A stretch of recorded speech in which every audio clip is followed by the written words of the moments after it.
Why do you care so much about 22 strangers kicking a ball across a field? Think about it. You can spend all week being a logical, composed professional, but the second that whistle blows, you're screaming at a TV screen, your heart rate is hitting 130 BPM, and your entire weekend mood depends on a teenager you've never met scoring a goal. It feels like a game, but your brain thinks it's a battle for survival. Stick with me until the end of this video, because we're diving into the hidden psychology of football fandom.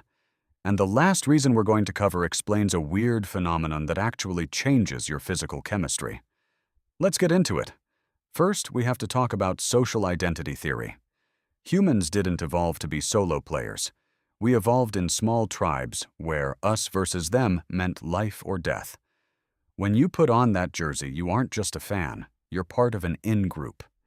Think about the last time you saw someone wearing your team's colors in a random airport. You didn't just see a stranger, you saw a brother in arms. This is in-group bias. Your brain releases a hit of oxytocin, the bonding hormone, because you feel safe and connected. But there's a darker side.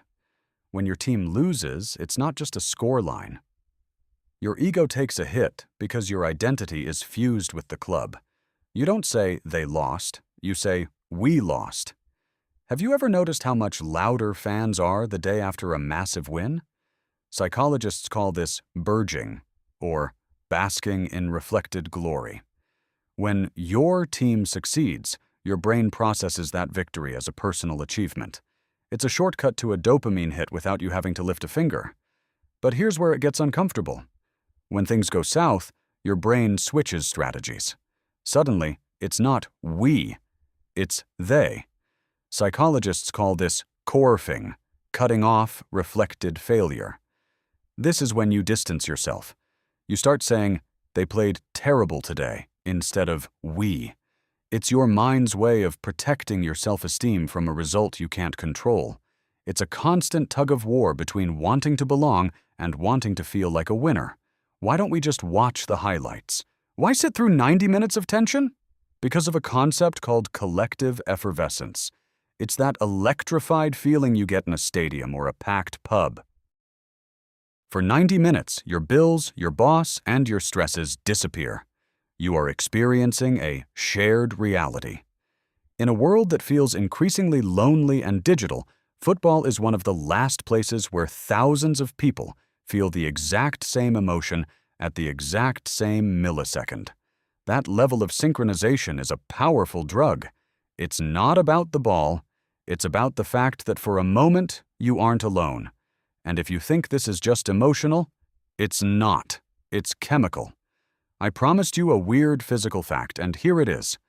Research shows that watching your team doesn't just change your mood, it changes your biology. During a high-stakes match, fans' testosterone levels can spike by 20% if they win. But if they lose, those levels plummet. Your body is literally reacting as if you were the one on the pitch fighting for territory. This is why a loss feels like physical exhaustion. Your hormones are crashing. Football isn't just a game. It's a biological mirror of our deepest needs. The need to belong, the need to win, and the need to feel something intense with other people. So, which fan are you? Do you BIRG when you win and CORF when you lose? Or are you club over everything, no matter the chemicals in your brain? Drop your team in the comments and let me know the most emotional moment you've ever had watching them. If you enjoyed this deep dive, hit the like button and subscribe to Helpful Psychology. Maybe football isn't about sport, maybe it's about identity. I'll see you in the next one.